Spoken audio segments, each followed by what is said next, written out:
Hi, everyone. It's Wednesday. That means that it is time for Business Analysis Live.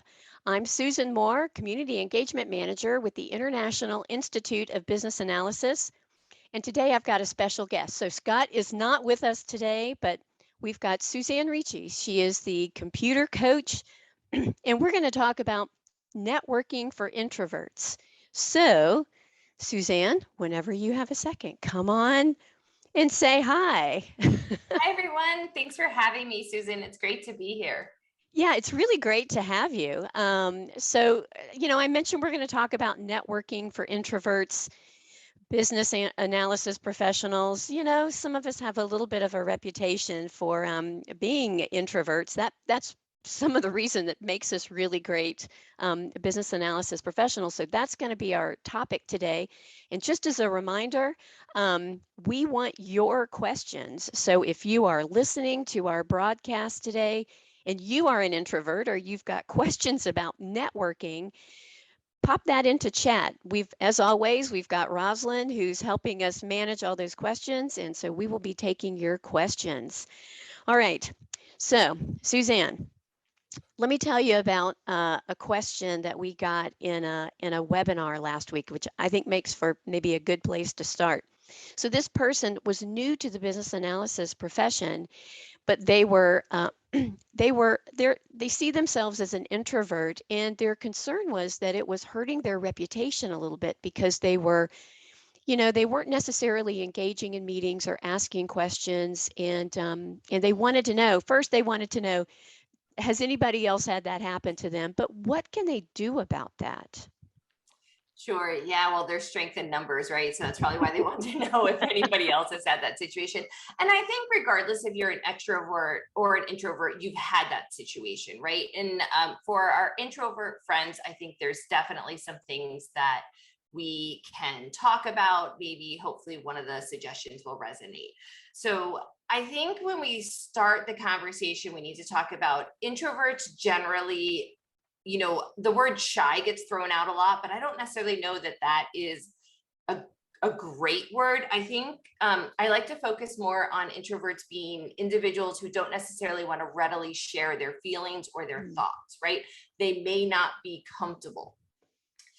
When you're new to a team, that can really pose some problems if you don't speak up, if you are always the quiet one in the meetings, because people could possibly think, one, you don't know, or two, you don't care. And you don't want either of those things to be thought about you, especially when you're new to a team. So what I would recommend is, if you are new to the industry, make sure you are doing research on the industry. Stay up to date with the latest practices and what's going on. And IIBA has so many amazing resources in the local chapters that can absolutely help with that. Two, make sure you really understand the business, right? The company that you're working in. Understand the mission, the values, the goals. Where is the company going? Because that will help you. The more research you have, the more comfortable you will become being able to speak up, right? Next, as far as suggestions for that is, I would say, make sure if you know you're going into a meeting that you go in prepared. Make sure you have notes that you've taken prior to the meeting, questions that you want to ask or get clarification on, or points. If you know what's going to be discussed, you can go in with points that you would like to bring up. I think one of the biggest obstacles that our introvert friends face is that they don't necessarily like to inject into conversations. And there are some meetings, and we've all been in those meetings, where there's a few people that if you don't speak up, you're not going to get a word in. Sometimes introverts tend to wait for that pause to add value, or they'll wait for somebody to say, and Susan, what do you think? And that doesn't always happen in some meetings. And that can be really hard for an introvert's career success if they are in an environment that has those types of meetings. So being prepared, having notes ahead of time, and knowing what the meeting is about, I think is really important. My next suggestion would be, if you are having meetings with the same individuals, like maybe it's a team, you're working on a project and you know it's going to be the same 6 individuals, 10 individuals, 3 individuals, get to know those individuals individually. Because if you know them individually, you will become more comfortable interacting with them, and that may help in, wanting to speak up or feeling comfortable to speak up and just inject if you have to, right? I always like to suggest, if you know that Joe on the team, brown paper bags his lunch every day, well, then bring a brown paper bag one day and ask Joe to have lunch. That is really very important. And then the next thing I would suggest, especially, regardless if you're new or if you're experienced, if you find yourself not feeling comfortable speaking up in meetings, then I would recommend, there are actually introvert coaches, which I didn't know was a career path. I And didn't so know that either. I know, and I met one, and she is a really great person. So her name is Janet Barnes, and she's out of Massachusetts, and that's her business. I'm sure there are probably others, but I didn't know that that was a thing. And I would recommend, if you really are, not getting heard in a meeting, then maybe some coaching would help. And so, what I'm hearing there is things like preparation can really help. So, so I'm an introvert. So I'll give you my experience here. I do tend to be someone that likes to think, that likes to be really prepared. That is just one of the skills that I have. But you have to learn how to externalize that. But I do think if your superpower is being really prepared, you like to dive deep into the details, use that to your advantage to prepare for those meetings. Relationships, let's talk about that, because you touched on that in a couple of the tips that you gave there. I always say business analysis is a relationship business. And even though we think we're out there, solving problems or writing requirements, or like whatever we think we're doing, at the end of the day, the thing that we really have to do is create relationships. And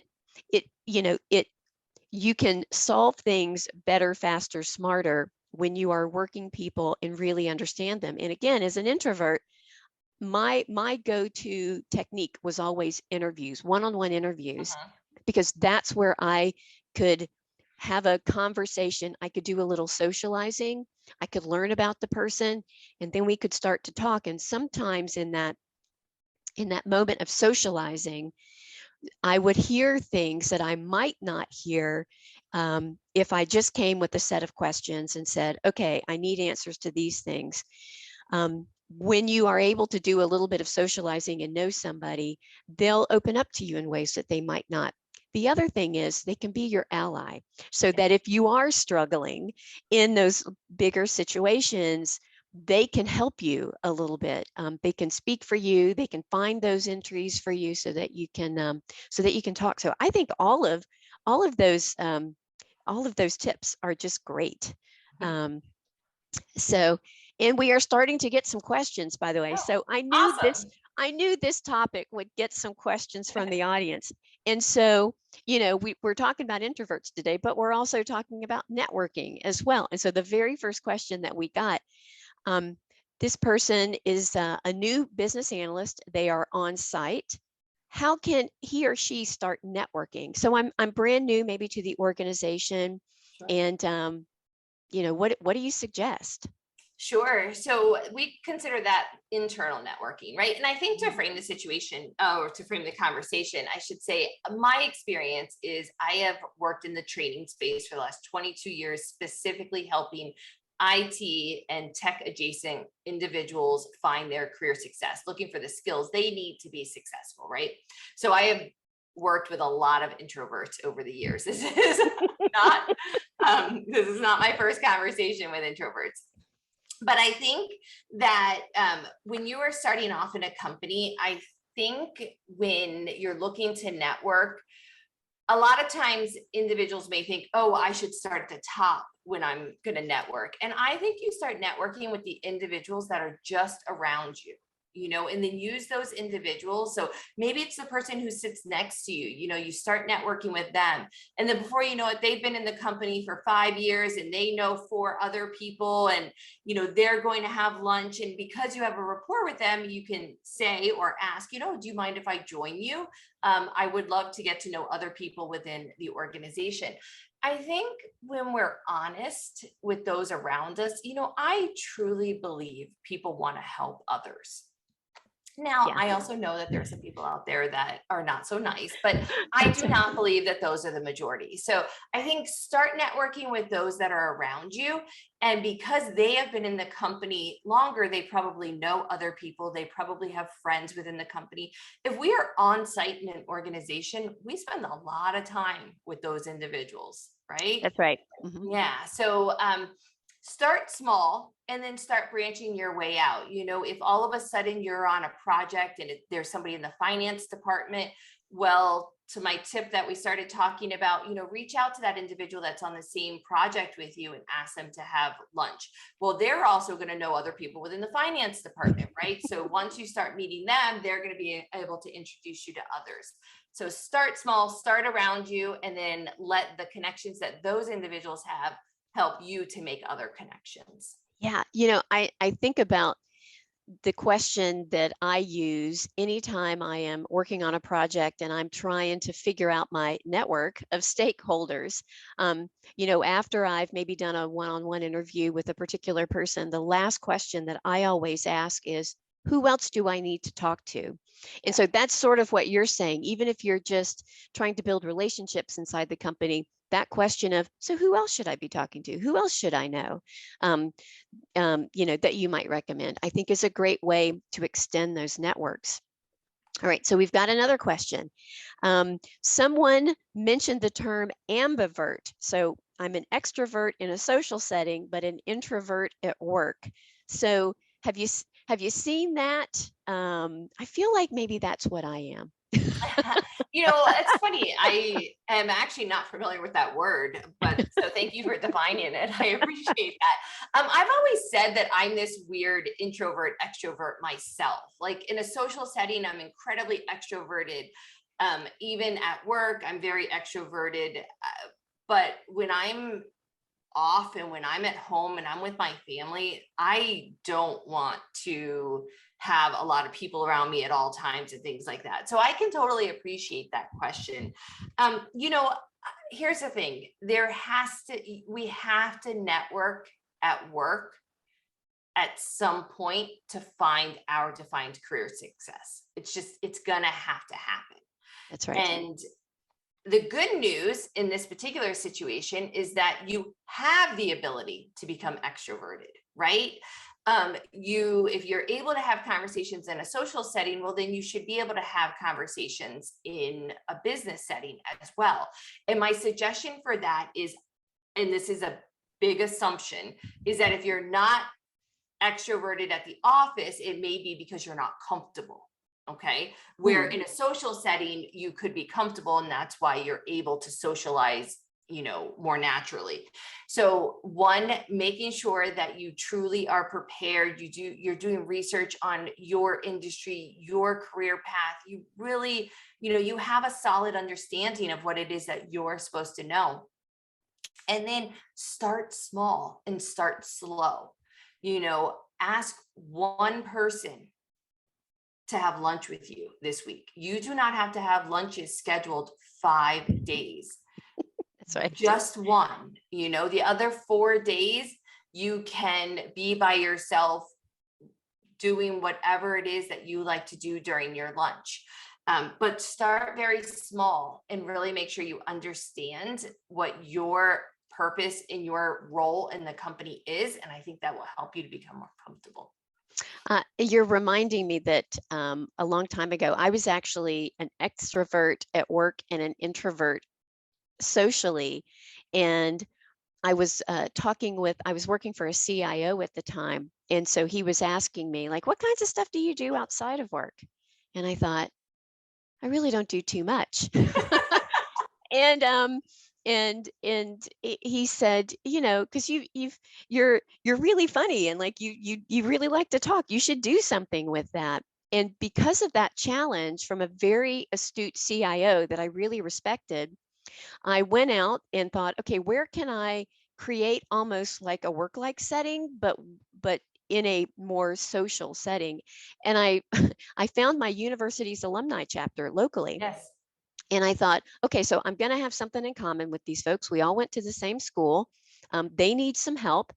This could be a win-win for me. And I was able to transition from the things that I did well and was really comfortable in to then setting up events and just talking to people. And now one of my very favorite events that we do a big game watch that gets 400 or 500 people. And I love to work the door and I greet people. I give them their raffle tickets as they walk in the door because we have a big raffle. And I remember people, and I'm still using those introvert skills because I'm analytical. I remember things. And so as people come in the door, hey, Kevin, I haven't seen you since last year. What are you doing? You wearing those crazy socks again? And so, again, I think you've got to find those ways if you are an ambivert to bridge that gap. So I think that's a great suggestion. Find a way to get yourself comfortable. Yeah. And then, yeah, you can, hopefully start working around it. And I think it's about practice. It is, absolutely. You just brought up that you found your your university alumni chapter to start networking at. And that is probably one of the biggest tips that I give out when individuals are introverted, because they'll always ask me, well, what type of networking event should I start at? And my suggestion is always start small and start with something that you're very comfortable at. And you just brought up that networking doesn't have to be all business. Your university alumni chapter is an excellent networking opportunity, right? There's networking if you're taking your kids to dance class, just start talking to the mom that you probably see every week, or, the dad that's there every single week. Just start small. And then the more comfortable you get, you can grow into a bigger networking event, a bigger networking event, a bigger networking event. So small wins. And I'm thinking, prior to working with that university alumni chapter, I really didn't do any kind of networking. It just wasn't even on my radar. But after that, after I became more comfortable with that, I realized how important those networks can be. Again, not necessarily for professional reasons, but I moved from one town where I was a university alumni chapter leader to a different town where they knew me, they knew of me, and they roped me in. That's a whole other story, right? So, but I made a bunch of new connections in my new town, which have really served me because I immediately had a group of colleagues, connections here locally that could point me to things, just simple things. I need a hairdresser, where's the best restaurant in town, that kind of stuff. So I think that's, and I like that you're saying start small, because I often think as an introvert, oh, I've got to start talking to everybody. And No. that's actually not what you're saying. Start small. No, not at all. But you know what I love what you did was you took a leadership position within the alumni chapter. And that is really powerful. And that could be a huge win for someone who, really identifies more as introverted. Because at that point, to your point, you have people coming to you. And because you'll be on the leadership team, you'll get to know the others that are running the networking events, and they'll know that you're more introverted. They won't put you in uncomfortable situations. But again, you can start to meet other individuals, and you can, start with, I always like to have a goal if you're introverted and going out networking. And that goal can be to meet one person at that event, one person. And let's say I recommend at least one networking event a week. And let's say you meet one person at each networking event for the entire month. Maybe the second month, you're comfortable moving up to meeting two individuals at the networking events that you're going to. But when you start really getting involved in one and you take that leadership position, then those individuals on the leadership team will also have other networking events that they're part of. And you can then ask, what other networking, groups do you participate in? What other networking groups do you find valuable? And then you can start going with a friend to a networking event, which is also, sometimes a little easier. But you still have to make sure that you don't just talk to your friend the entire time. That's right, because I do tend to do that sometimes. Yes. Even when I'm working that big event, I probably still only talk to like 4 people. Right. So, so just a reminder, if you are listening in, if you are interested in networking, or if you're an introvert and you want some tips for that, we are taking your questions live today. So pop them in our chat and Rosalind will get them over and we'll answer them. So I'm thinking about maybe some of the downsides of this. So what happens when you're an introvert and maybe you're even too afraid to make that first step, or you really don't know? We've talked about you potentially could be limiting your career progression.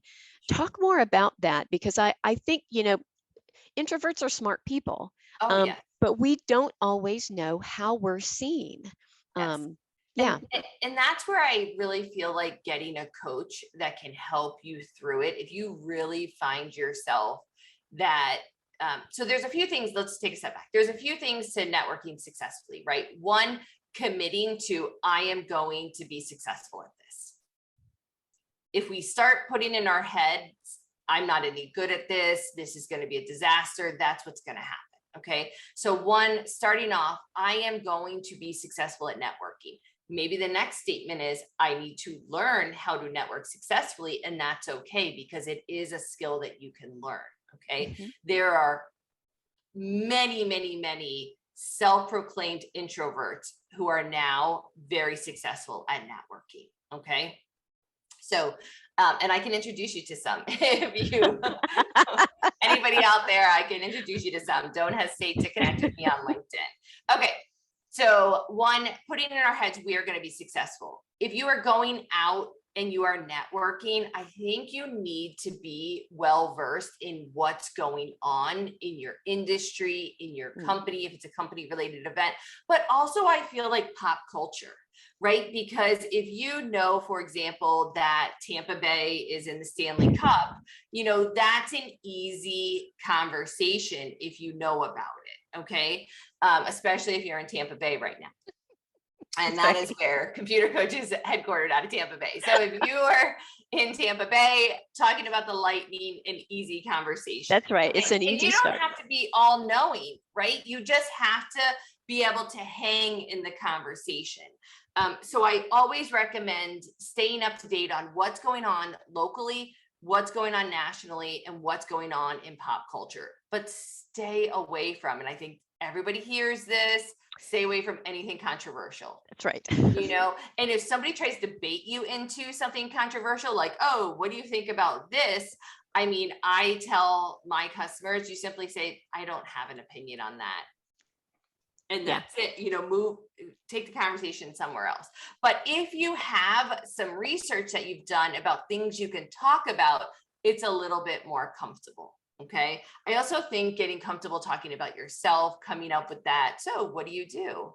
The other question that's really popular at networking events is, so what brings you here tonight? Or what brings you here today? Oh, you know what? Now that we brought up tonight, I also think that's another tip for introverts is breakfast and lunch may be easier.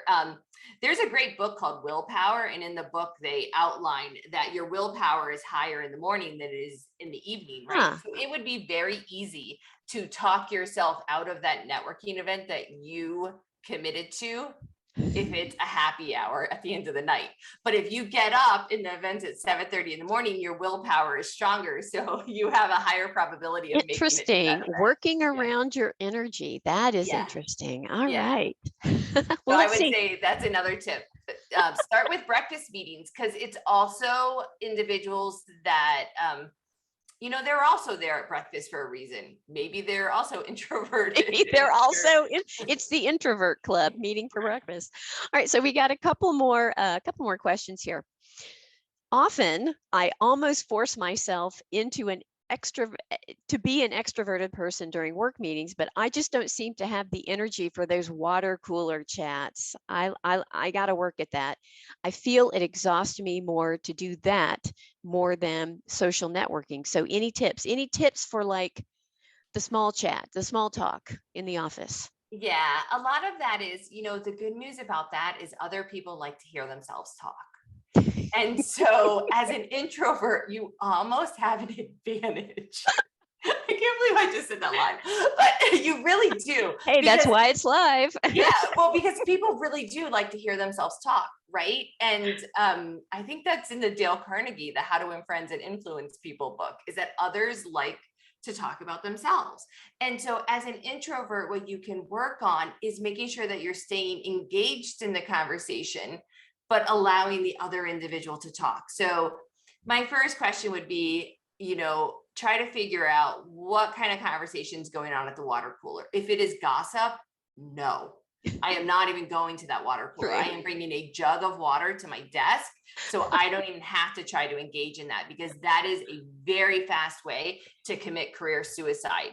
Totally. Yeah. Yeah. So Yeah. if they're gossiping at the water cooler, no. If they're talking about that lightning game, well, that goes back to staying up to date with what's going on. A simple just statement of, yeah, that was a tough loss, or that was a great win.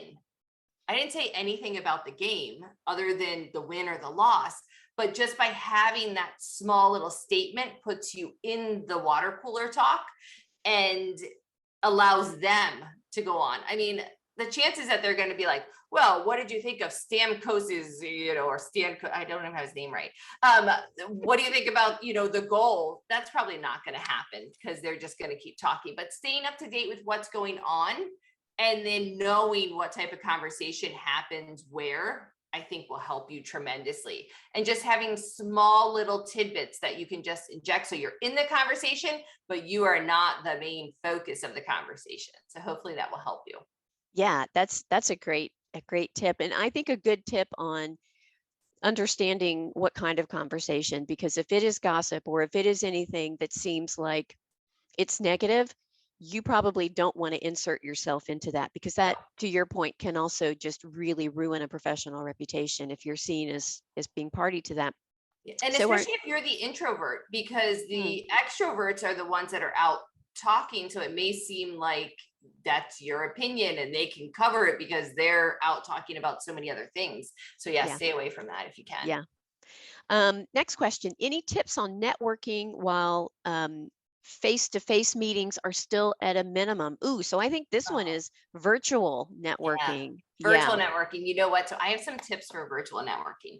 And I have some tips for in-person networking, but for virtual networking, one, know the topic that you're talking about, right? Like today, you knew that this live broadcast was going to be on networking for introverts. So you can have some questions ready to go for this particular type of topic, right? So one, understanding the topic, use the chat.